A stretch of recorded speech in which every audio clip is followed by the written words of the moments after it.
Assalamu alaikum. Dear students, how are you? I hope all of you are fit and fine.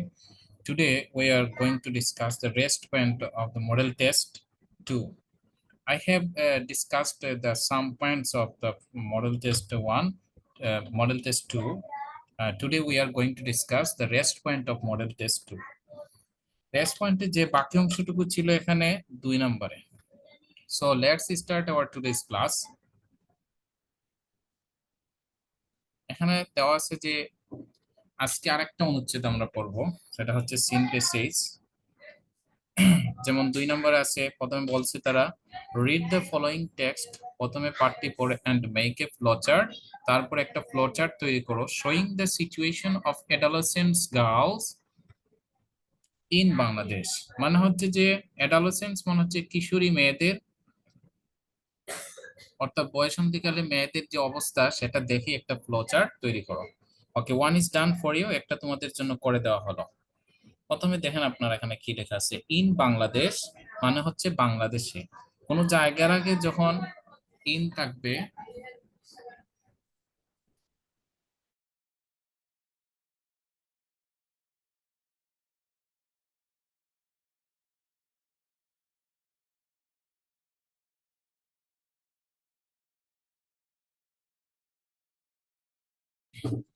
Sorry, প্রথমে আমরা এখানে বলছি যে in Bangladesh, বাংলাদেশে।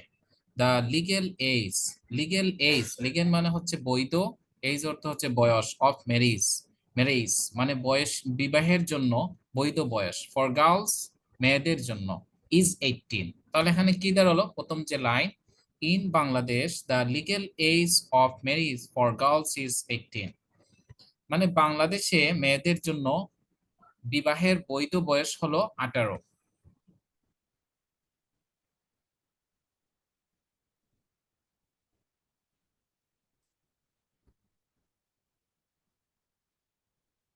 আচ্ছা, তারপরে যে পয়েন্ট এখানে দেওয়া আছে হাউ এভার, এটা শব্দের অর্থ হচ্ছে যাই হোক। 33% অফ আওয়ার গার্লস মানে হচ্ছে আমাদের মেয়েদের 33%, 33% গেট ম্যারিড, বিবাহ হয় বা বিয়ে দেওয়া হয় before they are, they are 15, and 60% of them become mothers by the time they reach 19। বলা হচ্ছে যে 15 বছরের পূর্বে 33% মেয়েদেরকে 15 বছরের পূর্বে বিয়ে দেওয়া হয় এবং তাদের মধ্যে 60%ই কিন্তু 19 বছর হওয়ার আগেই বা 19 বছর বয়সের মধ্যেই মা হয়। তো এখানে যে বিষয়টা দেওয়া আছে হাউ এভার মানে হচ্ছে যাই হোক, এই কথাটার মানে হচ্ছে যাই হোক। মানে বলছে দেখেন, হাউ এভার যাই হোক, 33% of our girls get married before they are 15, and 60% of them এবং তাদের মধ্যে 60% বিকাম মানে হচ্ছে হওয়া, মাদার্স মা হয়, by the time they reach 19 অর্থাৎ 19 বছর বয়সের মধ্যেই মা হয়।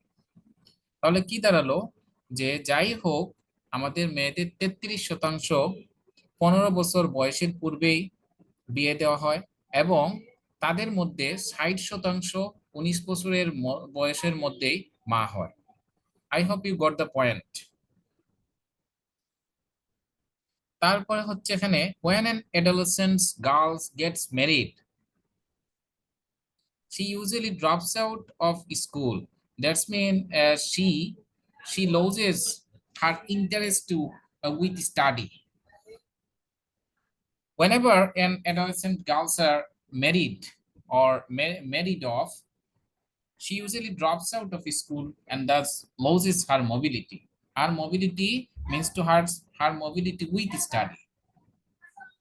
I hope you got the point. When মানে হচ্ছে যখন, বলা হচ্ছে যে একজন কিশোরী মেয়েকে গেটস ম্যারিড, একজন কিশোরী মেয়ের বিবাহ হয়, বিয়ে দেওয়া হয়। she usually drops out, সে সাধারণত জ্বরে পড়ে, ড্রপস আউট মানে হচ্ছে জ্বরে পড়া, অফ স্কুল, স্কুল থেকে জ্বরে পড়ে, এন্ড দাস এবং এভাবে লউজ মানে হচ্ছে হারিয়ে ফেলা, লউজেস হার মোবিলিটি, তার যে গতিশীলতা আছে সেই গতিশীলতা হারিয়ে ফেলে। মোবিলিটি মানে হচ্ছে গতিশীলতা।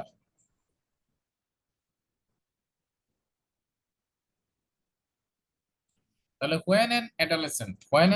when মানে হচ্ছে যখন an adolescent girls একজন কিশোরী মেয়েকে gets married বিয়ে দেওয়া হয়, she usually drops out of school সে সাধারণত স্কুল থেকে ঝরে পড়ে এবং এভাবে সে তার গতিশীলতা হারিয়ে ফেলে। she gets confined to full time work এবং সে অবরুদ্ধ হয়ে যায়, confined to full time work বা সীমাবদ্ধ হয়। she gets confined to full time work মানে হচ্ছে পূর্ণকালীন কাজের মধ্যে সীমাবদ্ধ, in her in-laws household মানে হচ্ছে তার শ্বশুর বাড়ির সাংসারিক কাজে, অর্থাৎ শ্বশুর বাড়ির গৃহস্থালিতে তার পূর্ণকালীন কাজে সে কি হয়ে যায়, সীমাবদ্ধ হয়ে যায়। I hope you got the point,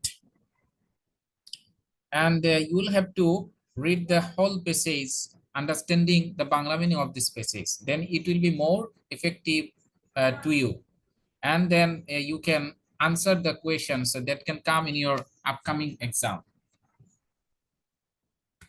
এখানে বলা হচ্ছে যে she gets confined to full time work in her in-laws household.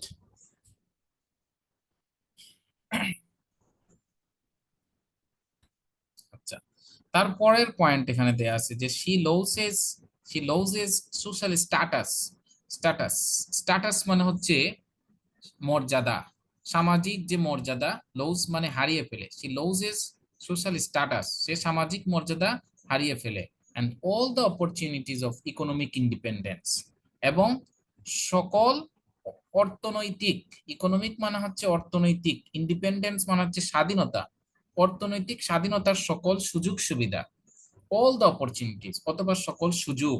তাহলে কি দাঁড়ালো এখানে, she loses social status, first of all case said there, she loses social status and all the opportunities of economic independence মানে হচ্ছে যে সে কি করে, সে সামাজিক মর্যাদা এবং অর্থনৈতিক স্বাধীনতার সকল সুযোগ হারিয়ে ফেলে।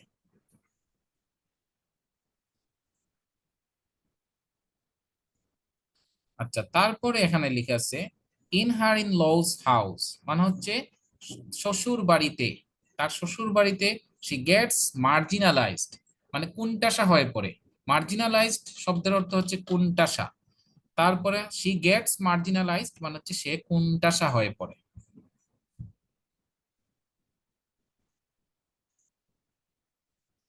আচ্ছা, তাহলে আমরা জানলাম মার্জিনালাইজড মানে হচ্ছে কোনটাসা।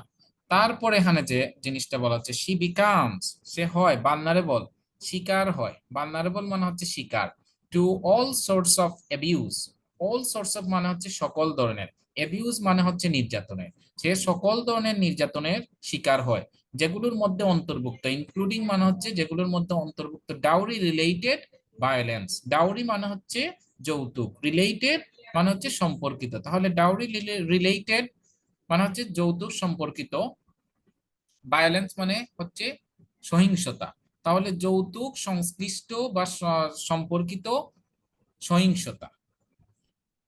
এখানে বলছে যে she becomes vulnerable to all sorts of abuse including dowry related violence, সে সকল ধরনের নির্যাতনের শিকার হয় যার মধ্যে অন্তর্ভুক্ত হচ্ছে ডাউরি অর্থাৎ যৌতুক সম্পর্কিত সহিংসতা। ওকে, তারপরের পয়েন্ট এখানে বলা হচ্ছে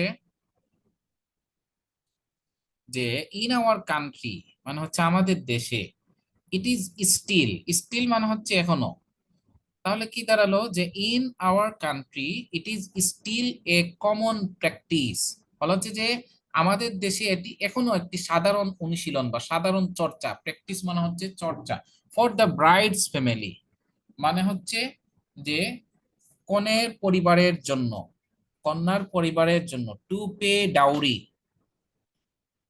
মানে যৌতুক পরিশোধ করা, পে অর্থ হচ্ছে পরিশোধ করা আর ডাউরি মানে হচ্ছে যৌতুক, তাহলে টু পে ডাউরি যৌতুক পরিশোধ করা কনে পক্ষের পরিবারের জন্য একটি সাধারণ প্র্যাকটিস, এখন একটি সাধারণ প্র্যাকটিস, এখন একটি সাধারণ চর্চা।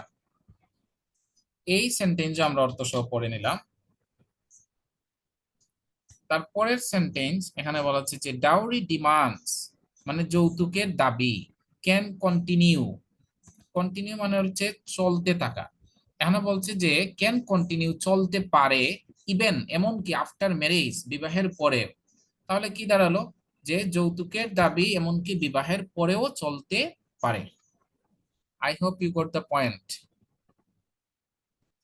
তারপরে যে অংশটুকু আছে এখানে লিখেছে যে অ্যান অ্যাডোলেসেন্ট ব্রাইড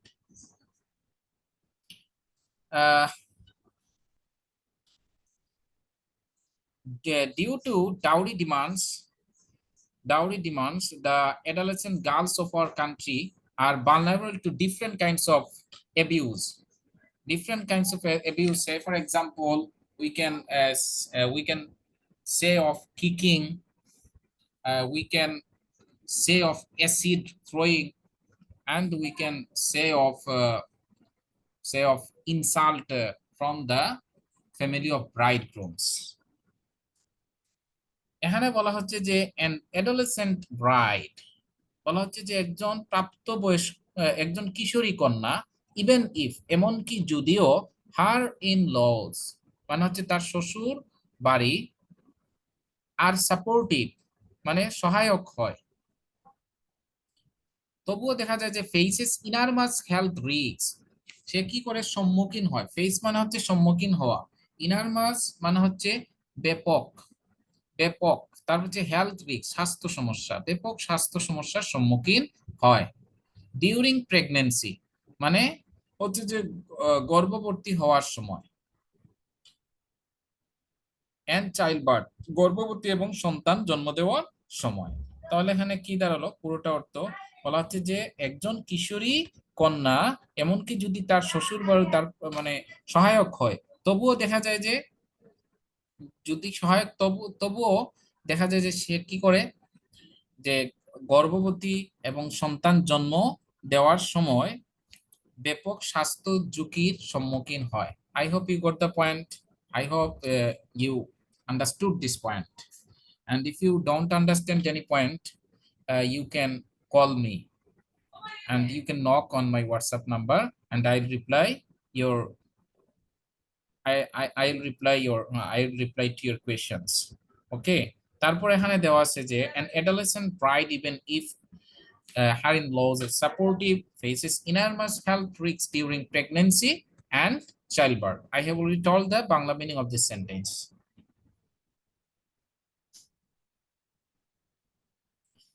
তারপরের অংশটুকু এখানে বলা হচ্ছে মেজরিটি। মেজরিটি মানে হচ্ছে সংখ্যাগরিষ্ঠ বা অধিকাংশ, অফ আওয়ার পিপল বলা হচ্ছে যে আমাদের জনগণের সংখ্যাগরিষ্ঠ, আর আনইনফর্ম মানে হচ্ছে জানে না, আনইনফর্মড মানে হচ্ছে যে অনবহিত, আনইনফর্মড অনবহিত, ইনসাফিসিয়েন্টলি এবং অপর্যাপ্তভাবে মানে তারা জানে না, যে অপর্যাপ্তভাবে অনবহিত বা অজ্ঞ,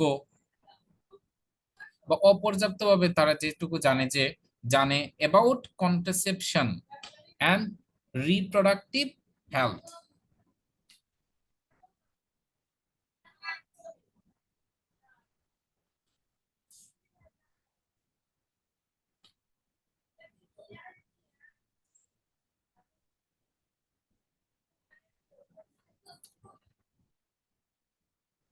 অজ্ঞাত আর হচ্ছে জ্ঞাত।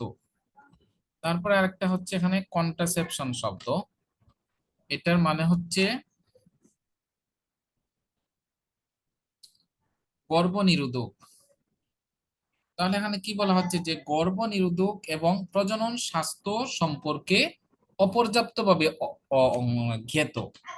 বলা হচ্ছে যে আমাদের জনগণের অধিকাংশই, মেজরিটি অফ আওয়ার পিপল, আমাদের জনগণের বা মানুষের বা লোকজনের অধিকাংশই কিন্তু বলা হচ্ছে যে অজ্ঞাত অথবা অপর্যাপ্তভাবে গর্ভনিরোধক এবং প্রজনন স্বাস্থ্য সম্পর্কে জ্ঞাত। I hope you have understood my point.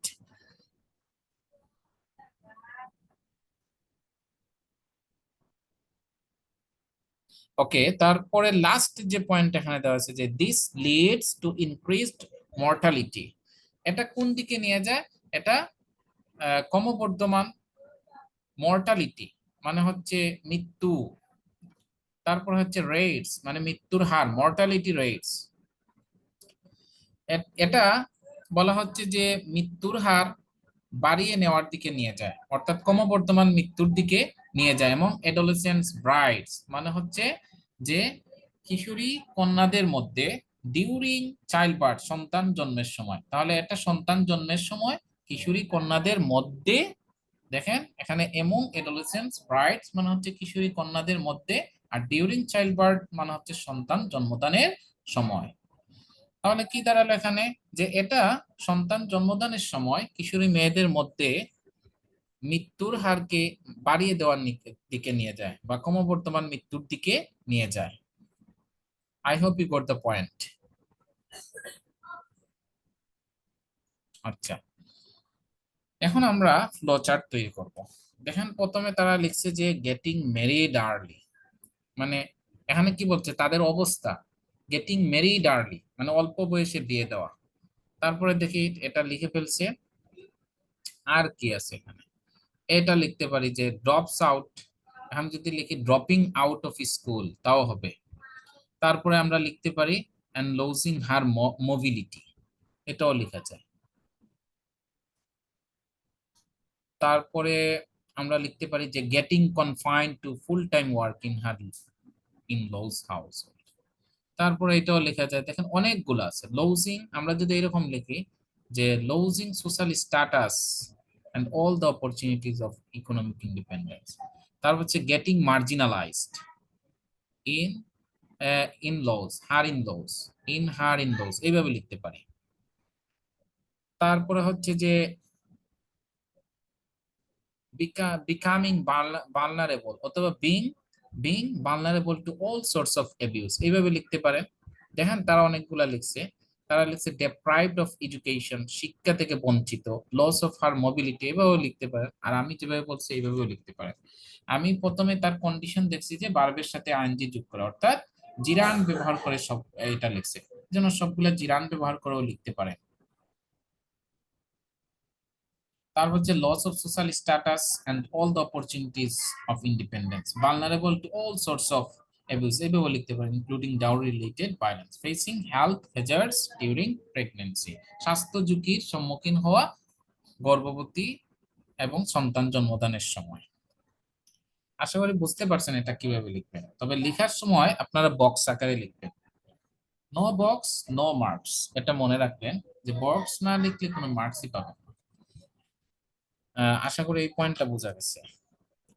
তারপরে আমরা আরেকটা প্যাসেজ আলোচনা করব, যেটা আলোচনা করার পরে after discussing this passage you will have to summarise this passage, that's mean you will have to write the summary of this passage that I will discuss.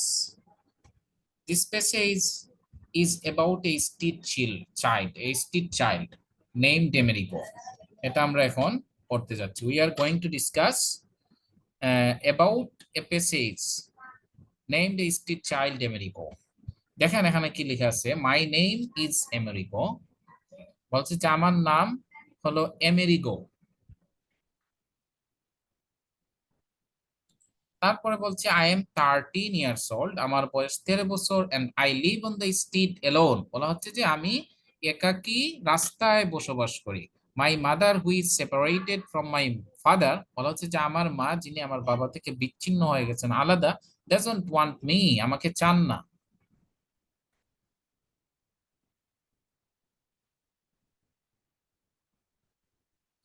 আচ্ছা দেখেন বলছে যে ডাজন্ট ওয়ান্ট মি, আমাকে চান না। তারপর বলছে she told me to go away, তিনি আমাকে চলে যেতে বললেন। তারপরে বলা হচ্ছে যে now she is married to another man, এখন তিনি আরেকজন ব্যক্তিকে বিবাহ করেছেন, বিয়ে করেছেন। My father leaves very far away, আমার বাবা অনেক দূরে বাস করেন। স্ট্রিট চাইল্ডটা বলছে এখানে I want to go to him, আমি তার কাছে যেতে চাই, but he won't take me either, এবং তিনিও আমাকে চাবেন না, বা তিনিও আমাকে নিবেন না। এটা বলছে যে take me, won't take me either. আচ্ছা, তারপরে দেখেন the streets are now my home, বলা হচ্ছে যে এই রাস্তাই এখন আমার বাড়ি। দ্য স্ট্রিটস, এই রাস্তাই হচ্ছে আমার এখন আমার বাড়ি। সামটাইমস আই ফাইন্ড ওয়ার্ক, বলা হচ্ছে যে মাঝে মধ্যে আমি কাজ পাই। I use to collect trash and selled it to a vendor, আমি কি করতাম যে আবর্জনা সংগ্রহ করতাম। ট্রাশ মানে হচ্ছে আবর্জনা, কালেক্ট মানে হচ্ছে সংগ্রহ করা, আর আই ইউজ টু কালেক্ট আমি সংগ্রহ করতাম ট্রাশ আবর্জনা, তাহলে কি দাঁড়ালো I use to collect trash, আমি আবর্জনা সংগ্রহ করতাম, and sell it to a vendor. Vendor মানে হচ্ছে মানে এই যে কি বলে ফেরিওয়ালাদের কাছে কি করতাম, এটা বিক্রি করতাম, বা ভেন্ডরের কাছে এটা আমরা বিক্রি করতাম, এটা আমি বিক্রি করতাম। আচ্ছা, তারপর বলেছে যে আই স্টপ ডুইং দ্যাট, আমি সেটা করা বন্ধ করেছিলাম। After I had a serious infection, মানে হচ্ছে আমার একটি মারাত্মক সংক্রমণের পর। এন্ড ডক্টর টোল্ড মি, বলা হচ্ছে যে এবং একজন ডাক্তার আমাকে to stay away from the trust, আবর্জনা থেকে দূরে থাকতে বলেছিলেন। ট্রাস্ট ডাম, এই ময়লা আবর্জনা থেকে। আচ্ছা, আমি এখানে অর্থ বলে দিচ্ছি, আপনারা খাতায় লিখে নেবেন। তারপরে হচ্ছে এখানে once I work for an ice cream shop owner, যখন আমি একজন আইসক্রিম দোকানের মালিকের অধীনে কাজ করতাম and sold ice cream on the beach, এবং সৈকতে আইসক্রিম বিক্রি করতাম। বলা হচ্ছে যে একদা আমি একজন আইসক্রিম দোকানের মালিকের অধীনে কাজ করতাম এবং সৈকতে আইসক্রিম বিক্রি করতাম, but I got no money in return, কিন্তু বিনিময়ে, ইন রিটার্ন মানে হচ্ছে বিনিময়ে, আই গট নো মানি, আমি কোনো টাকা পেতাম। The owner of the shop gave me something, বলা হচ্ছে যে এই দোকানের মালিক আমাকে কিছু খেতে দিতেন, and let me sleep in his hut, এবং তার কুটিরে আমাকে ঘুমাতে দিতেন এট নাইট, রাত্রে। তারপরে বলছে the work was difficult and painful, difficult মানে হচ্ছে খুবই কঠিন, আর পেইনফুল মানে হচ্ছে যন্ত্রণাদায়ক, তাহলে কাজটি ছিল কঠিন এবং যন্ত্রণাদায়ক। The ice cream box is quite heavy, বলা হচ্ছে যে আইসক্রিমের বাক্স অত্যন্ত ভারী ভারী হয় when it is full, যখন এটা ভরা থাকে বা পূর্ণ হয়। I had to walk for hours, বলা হচ্ছে যে আমাকে ঘন্টার পর ঘন্টা হাঁটতে হতো। Offering my ice cream to whoever মানে যারা ওয়ান্টেড টু বাই, এটা কিনতে চাইতো, তাদের কাছে আইসক্রিম প্রদান করতে বা আইসক্রিম বিক্রি করতে আমাকে ঘন্টার পর ঘন্টা হাঁটতে হতো। চার একটা পয়েন্ট। লাস্টে বলা হচ্ছে যে there were days when I could not even sell one ice cream, এমনও দিন রয়েছে যখন আমি একটি আইসক্রিমও বিক্রি করতে পারিনি। I hope you got the point. তারপরে দেখেন এখানে বলা আছে যে in a way I am lucky, বলছে যে যাই হোক আই এম লাকি, আমি ভাগ্যবান, বিকজ আই এম এলাইভ মানে জীবিত বা বেঁচে থাকা। তাহলে এখানে কি দাঁড়ালো যে আমি ভাগ্যবান কারণ আমি বেঁচে আছি। ওয়ান অফ মাই ফ্রেন্ডস, বলা হচ্ছে আমার আমার বন্ধুদের একজন ওয়াজ রিসেন্টলি, সম্প্রতি, কিল্ড মানে মারা গেছে, after he fell into a hole, একটি গর্তের মধ্যে পড়ার পরে, opened up in the pile of trash, বলা হচ্ছে যে আবর্জনার স্তূপে খোলা একটি গর্তের ভিতরে পড়ার পরে, বলা হচ্ছে আমার বন্ধুদের একজন সম্প্রতি মারা গেছে। আচ্ছা, তারপরে এখানে লেখা আছে এ বয় আই নো, একটি ছেলেকে আমি চিনি যে lost one of his eyes after a piece of hot glass flew into his eye at the glass factory where he work, বলা হচ্ছে যে গ্লাস ফ্যাক্টরিতে তার চোখের ভিতরে বা চোখের মধ্যে গরম এক টুকরো গরম গ্লাস পড়ার পরে সে তার একটি চোখ হারিয়েছিল যেখানে সে কাজ করত। আচ্ছা,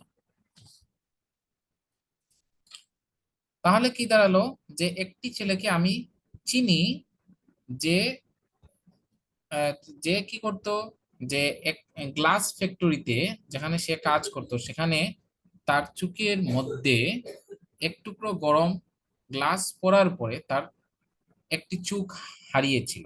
আচ্ছা, the owner refuse to pay for medical treatment.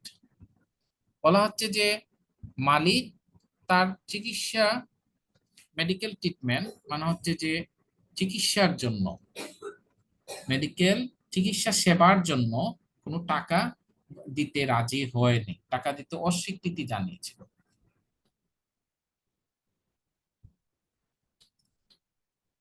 আচ্ছা, তারপরে বলা হচ্ছে যে ফর মি, বলা হচ্ছে যে like all other street children, বলা হচ্ছে যে অন্যান্য সকল পথ শিশুদের মতো আমার পক্ষেও লাইফ ইজ ভেরি হার্ড, আমার জন্য জীবন খুবই কঠিন।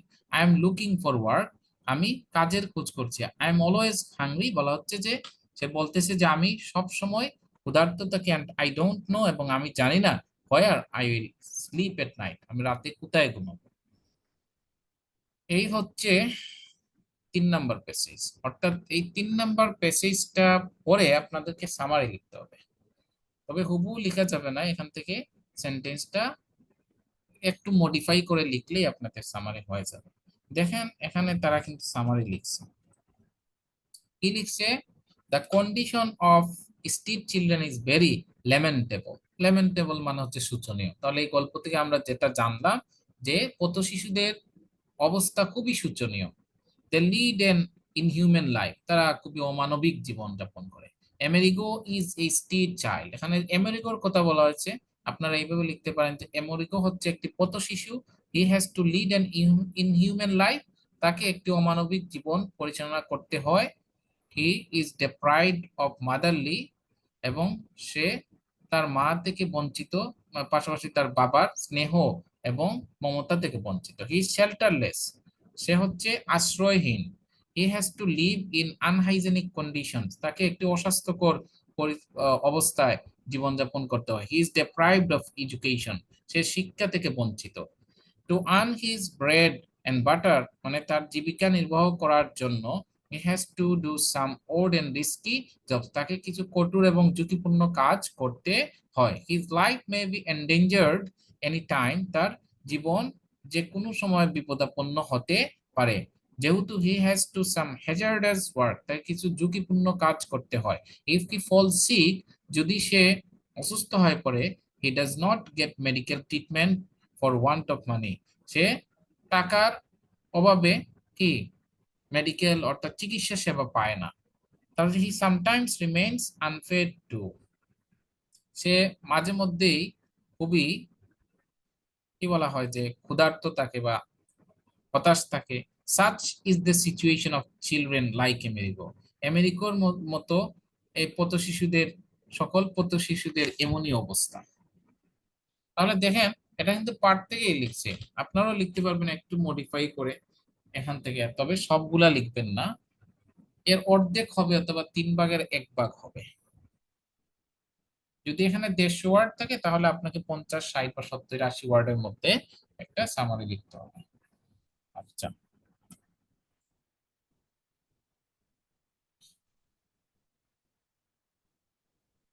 তারপরে আছে এখানে একটা ফিলিং দ্য ব্লাঙ্কস।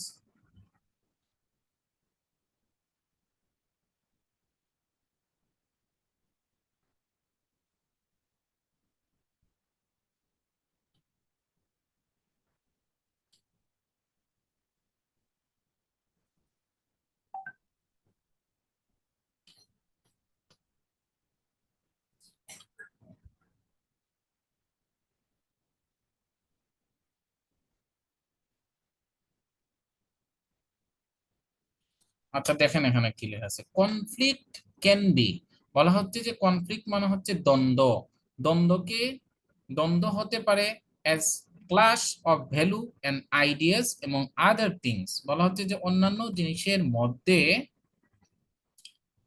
অন্যান্য জিনিসের মধ্যে বলা হচ্ছে যে মূল্যবোধ এবং মানুষের যে ধারণা, এই ধারণার সংঘর্ষ হিসেবে কনফ্লিক্টকে আমরা যদি বলি ডিফাইন, সংজ্ঞায়িত করা যায় তাহলে হবে।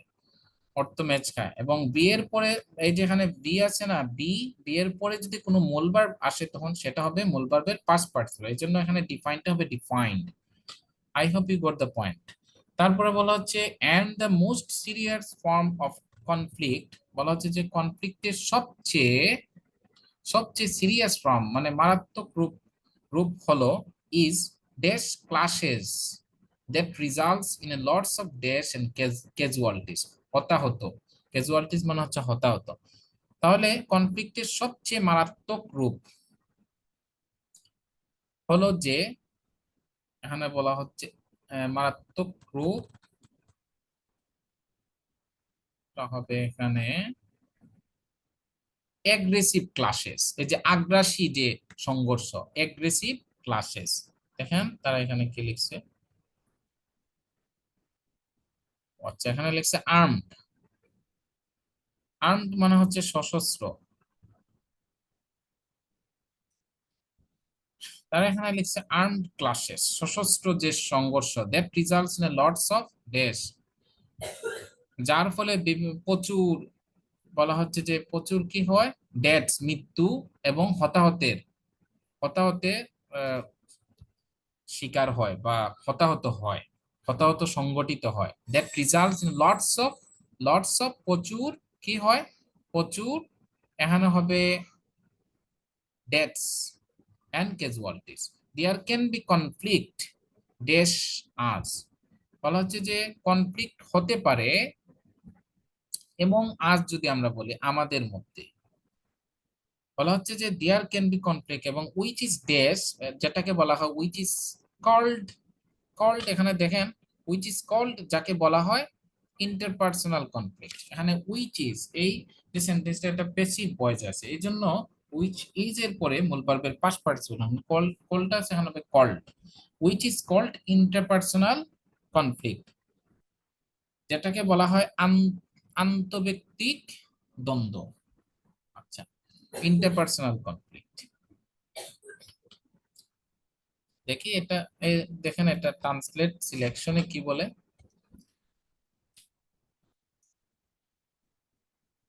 এই যে দেখেন আন্তঃব্যক্তিক, এটা হবে আন্তঃব্যক্তিক দ্বন্দ্ব, the conflict between or dash person, এখানে যদি বলি the conflict between or aggressive persons মানে আগ্রাসী ব্যক্তি মধ্যে যে conflict is called dash conflict, অথবা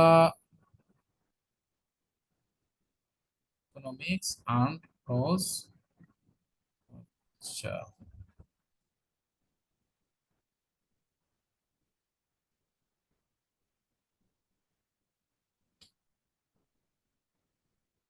উইথিন, হ্যাঁ উইথিন লেখা যায় এখানে। আচ্ছা এখানে কি লিখছে তারা দেখেন, উইথিন অর উইথিন পারসন, ব্যক্তি ব্যক্তি অথবা ব্যক্তিদের মধ্যে যে দ্বন্দ্ব এটাকে বলা হয় is called dash conflict, is called interpersonal conflict, interpersonal conflict, এখানে হবে এটা ইন্টারপার্সোনাল।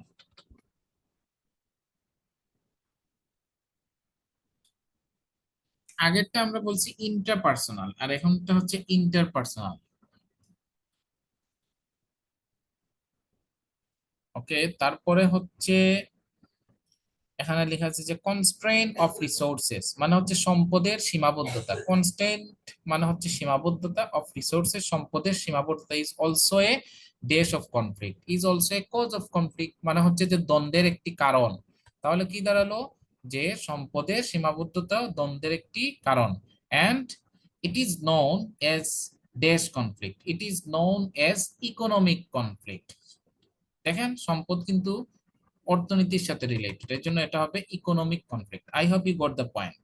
তারপরে দেখেন এখানে কি লেখা আছে যে conflict is a very common phenomenon, দ্বন্দ্ব হচ্ছে খুবই সাধারণ একটা বিষয়, বাট সামটাইমস কিন্তু মাঝে মধ্যে it takes dash from, it takes aggressive from, যে একটি আগ্রাসী রূপ ধারণ করে বা আগ্রাসী রূপ নেয়।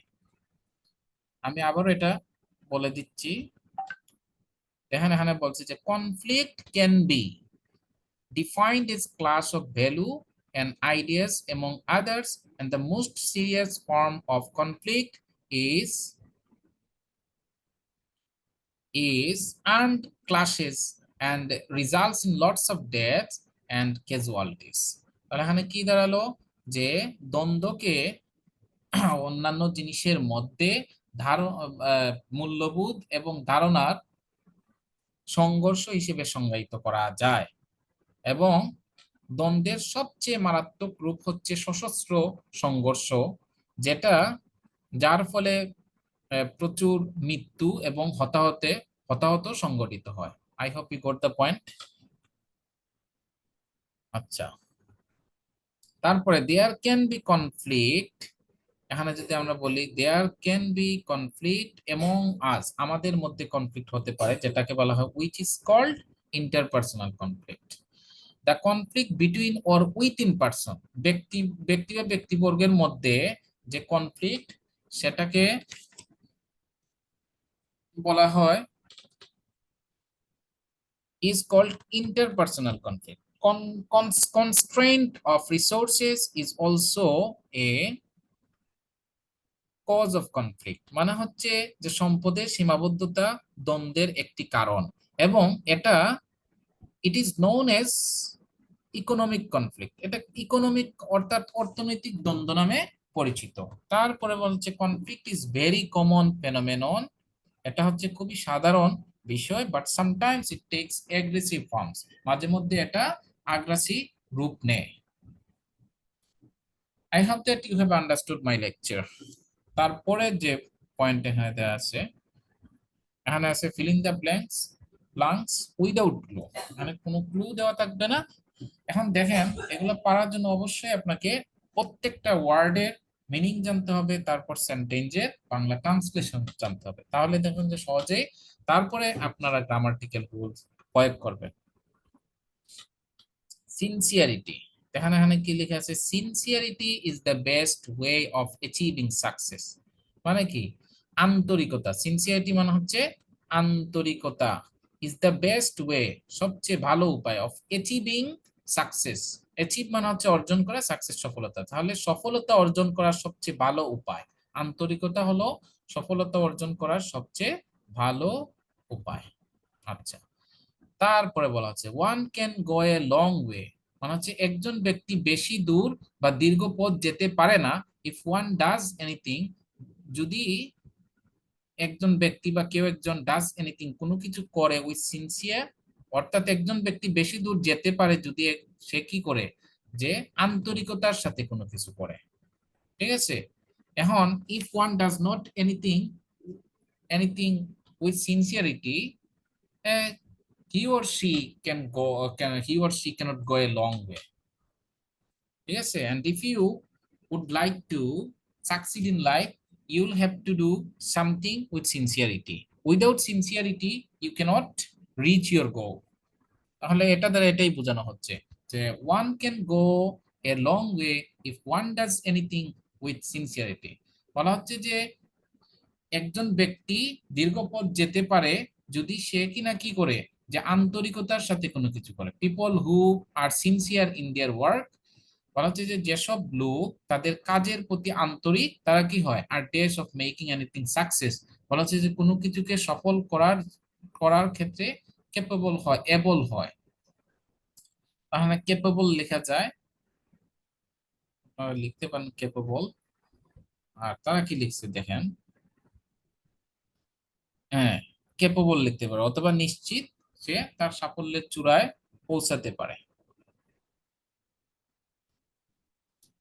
বা কোনো কিছুকে সফল করার জন্য নিশ্চিত হয়, ক্যাপেবল এখানে অর্থ বা যোগ্য। তাহলে দেখেন এটাও শেষ। দ্য গ্রেট ম্যান মানে হচ্ছে বিখ্যাত ব্যক্তিরা আর অলসো সিনসিয়ার, আন্তরিক, আন্তরিক, বিকজ দে ড্যাশ দ্যাট, কারণ তারা ড্যাশ করতেন, মানে তারা মনে করতেন, they think that, they believe that, এটাও লিখতে পারেন sincerity is the key to success, মানে হচ্ছে আন্তরিকতা হচ্ছে সাফল্যের চাবিকাঠি।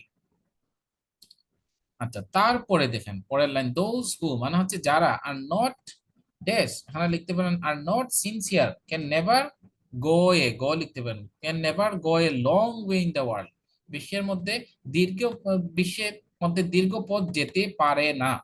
তাহলে দেখেন এতো আমরা অর্থ জানার কারণে শিখে ফেলছি যেখানে কি হবে।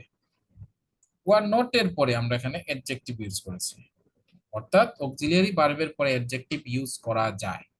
The poor people are not always sincere, বলা হচ্ছে যে গরিব মানুষ সব সময় আন্তরিক নয়, কারণ দে ডু নট নো, তারা জানে না, কি জানে না, দা ডেস অফ সিনসিয়ারিটি, মানে হচ্ছে আন্তরিকতার কি, অবশ্যই এটা আন্তরিকতার গুরুত্ব হবে। এবং দায়ের পরে সব সময় আর্টিকেল হচ্ছে এখানে দা, দায়ের পরে কি হবে, দায়ের পরে নাউন হবে, আর্টিকেলের পরে নাউন হয়, জন্য এখানে হবে importance.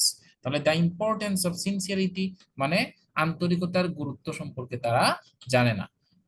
If they knew it, যদি তারা এটা জানতো, they would make a good use of it, তারা এটা সৎ ব্যবহার করতো। তারপরে দেখেন sincerity means not only to do work, মানে সিনসিয়ারিটি মানে হচ্ছে যে শুধু কাজ করা প্রপারলি, সঠিকভাবে বা sincerely, but also with dutifulness, honesty, modesty and good behaviour.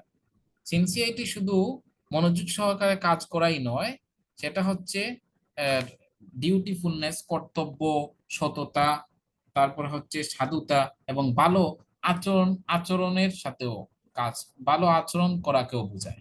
ঠিক আছে।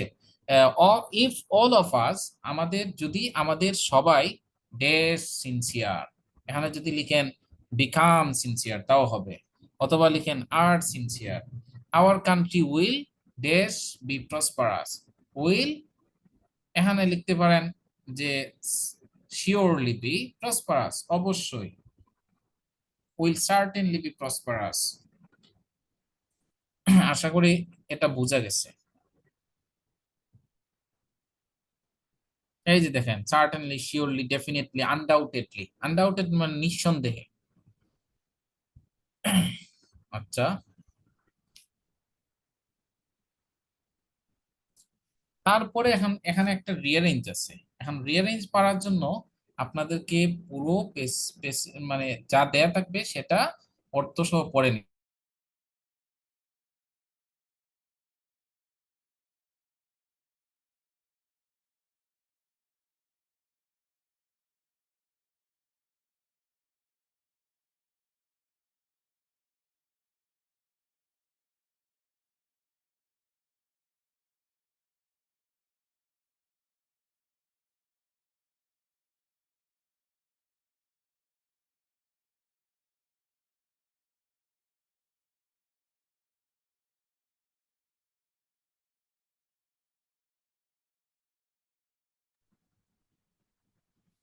আচ্ছা, এখানে দেখেন রিয়ারেঞ্জের প্রথম যে লাইনটা কি লেখা আছে, এজ এ রিজাল্ট মানে হচ্ছে ফলস্বরূপ।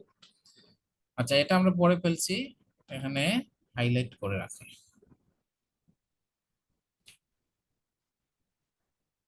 তারপরে আমরা যেটা দেখতে পাচ্ছি এখানে বলছে যে as a result he studied under a great thinker Plato, যে ফলস্বরূপ তিনি একজন বিখ্যাত চিন্তাবিদ প্লেটোর অধীনে অধ্যয়নরত ছিলেন, বা তিনি কি করেছিলেন, এই গবেষণা চালিয়েছিলেন, গবেষণা করেছিলেন। তারপরের লাইন দেখেন, he also read books on biology, literature, economics and comparative politics, তিনি জীববিজ্ঞান, তারপর হচ্ছে সাহিত্য, অর্থনীতি এবং কম্পারেটিভ তুলনামূলক রাজনীতির উপর বইও লিখেছিলেন। মানে বায়োলজি মানে হচ্ছে জীববিজ্ঞান, লিটারেচার মানে হচ্ছে সাহিত্য, ইকোনমিক্স মানে হচ্ছে অর্থনীতি, কম্পারেটিভ মানে হচ্ছে তুলনামূলক, আর পলিটিক্স মানে হচ্ছে রাজনীতি। তারপরে লাইনটা দেখেন যে প্লেটো থট, শিখিয়েছিলেন এরিস্টটলকে according to his own way, তার নিজের মতো করে কি করেছিলেন, এরিস্টটলকে শিখিয়েছিলেন বা পড়িয়েছিলেন। তারপরে দেখেন Aristotle was born in Greece, Aristotle গ্রিসে জন্মগ্রহণ করেন। তারপরে দেখেন এখানে কি লিখেছে, হিজ ফাদার ওয়ান্টেড হিম, তার বাবা চেয়েছিলেন সে যেন কি হয়, টু বি ফিজিশিয়ান, একজন পদার্থবিদ হয়, but he never cherish to be so, কিন্তু তিনি তা কখনো হতে চাননি বা হওয়ার জন্য আহ, ইচ্ছা করেননি, হওয়ার ইচ্ছা করেননি। ইচ্ছা পোষণ করেননি। লেটার অন, চেরিশ মানে ইচ্ছা পোষণ করা বা লালন করা। লেটার অন, পরবর্তীতে Aristotle took the pen, Aristotle কলম নিয়েছিলেন to write on topic suitable for human civilization. Civilization মানে হচ্ছে সভ্যতা, হিউম্যান সিভিলাইজেশন মানব সভ্যতা, পর মানে হচ্ছে জন্য। তাহলে মানব সভ্যতার জন্য উপযুক্ত বিষয়ের উপর লেখার জন্য কলম হাতে নিয়েছিলেন বা কলম নিয়েছিলেন। তারপরে দেখেন, he is called the father of biology, তাকে জীববিজ্ঞানের জনক বলা হয় বিকজ অফ হিজ ক্রিয়েটিভিটি, মানে হচ্ছে তার সৃজনশীলতার কারণে। ক্রিয়েটিভিটি মানে হচ্ছে সৃজনশীলতা, বিকজ অফ মানে হচ্ছে কারণে, তাহলে বিকজ অফ হিজ ক্রিয়েটিভিটি মানে হচ্ছে তার সৃজনশীলতার কারণে। তাহলে তাকে তার সৃজনশীলতার কারণে জীববিজ্ঞানের জনক বলা হয়। এরপরে আছে যে লাইনটা, politics is one one of his famous বুক, বলা হচ্ছে যে রাজনীতি হচ্ছে তার বিখ্যাত বইগুলোর একটি, which exposes fullest development of his wisdom, যেটা তার জ্ঞানের সবচেয়ে পূর্ণ বিকাশকে তুলে ধরে, এক্সপোজ করে। তারপরে দেখেন, he was the son of a royal physician, তিনি ছিলেন একজন রাজকীয় পদার্থবিদের ছেলে বা পদার্থবিজ্ঞানের ছেলে। He wanted to be a free thinker, তিনি একজন মুক্ত চিন্তাবিদ হতে চেয়েছিলেন। তাহলে কি হবে, প্রথমে হবে অ্যারিস্টটল কখন জন্মগ্রহণ করেন, যেহেতু এই পার্টটা অ্যারিস্টটল সম্পর্কে। Aristotle was born in Greece, Aristotle গ্রিসে জন্মগ্রহণ করেছিলেন। আচ্ছা,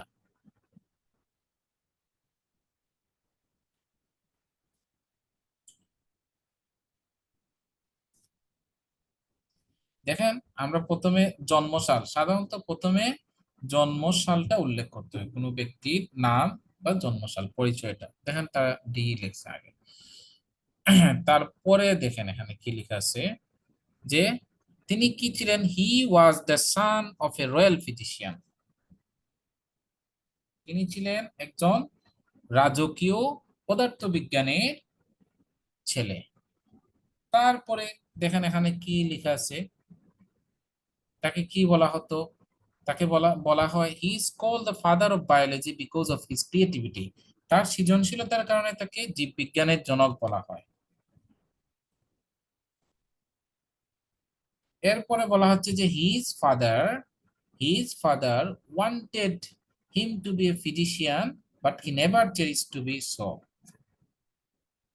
মানে তার বাবা চেয়েছিলেন সে যেন একজন পদার্থবিজ্ঞানী হয়, কিন্তু সে কখনো তা হতে চায়নি বা হওয়ার জন্য ইচ্ছা পোষণ করেনি, কখনো ইচ্ছা পোষণ করেনি।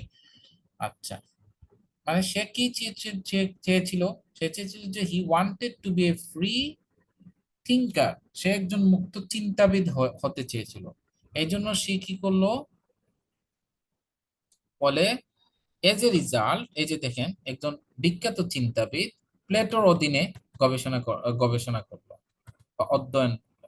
আচ্ছা, যাই হোক, এরপরে দেখেন এখানে কি হবে, প্লেটো তাকে শিখিয়েছিলেন, Plato taught Aristotle according to his own way, তার নিজের মতো করে অ্যারিস্টটলকে পড়িয়েছিলেন, আচ্ছা শিক্ষা দিয়েছিলেন। তারপরে দেখেন এখানে কি হবে, লেটার অন, আমরা এটা লিখতে পারি না, এর আগে লিখবো politics is one of his. আচ্ছা, লেটার অন, পরবর্তীতে অ্যারিস্টটল টুক দ্য পেন, কলম নিয়েছিলেন to write on topic suitable for human civilization, মানে মানব সভ্যতার জন্য উপযুক্ত বিষয়গুলোর উপর লেখার জন্য কলম ধরেছিলেন বা কলম নিয়েছিলেন। আচ্ছা, তারপরে যে অংশটুকু হবে, যে Politics is one of his famous book which exposes foolish development of his wisdom. এছাড়াও তিনি অনেক কিছু লিখেছেন, যে he also wrote books on biology, literature, economics and comparative politics. I hope you got the point what I have told till now or so far.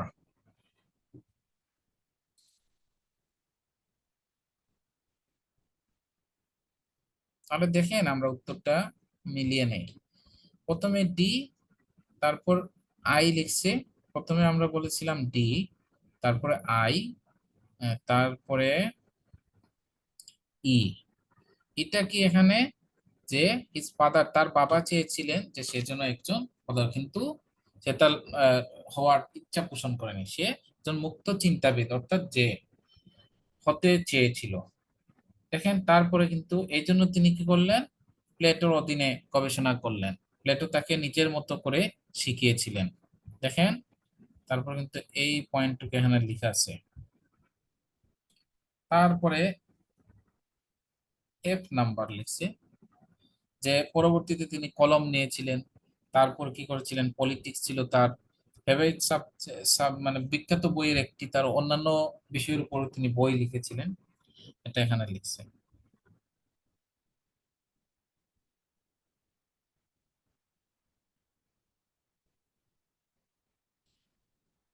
তারপরে লিখছে তারা, he is called the father of biology because of his creativity. যাই হোক, আপনারা বুঝতে পারছেন এখানে কিছু গরমিল হলে সমস্যা হবে না, অর্থটা মিল থাকতে হবে এবং সিকোয়েন্সটা ঠিক থাকলেই আপনারা 10-এ 10 পেয়ে যাবেন। তো দ্যাটস অল ফর টুডে। আজকে এ পর্যন্তই ছিল। আমরা মডেল টেস্ট 2 ও আল্লাহর রহমতে কমপ্লিট করে ফেললাম। তো সবাই ভালো থাকবেন, stay fine and safe and pray for me. আল্লাহ হাফিজ।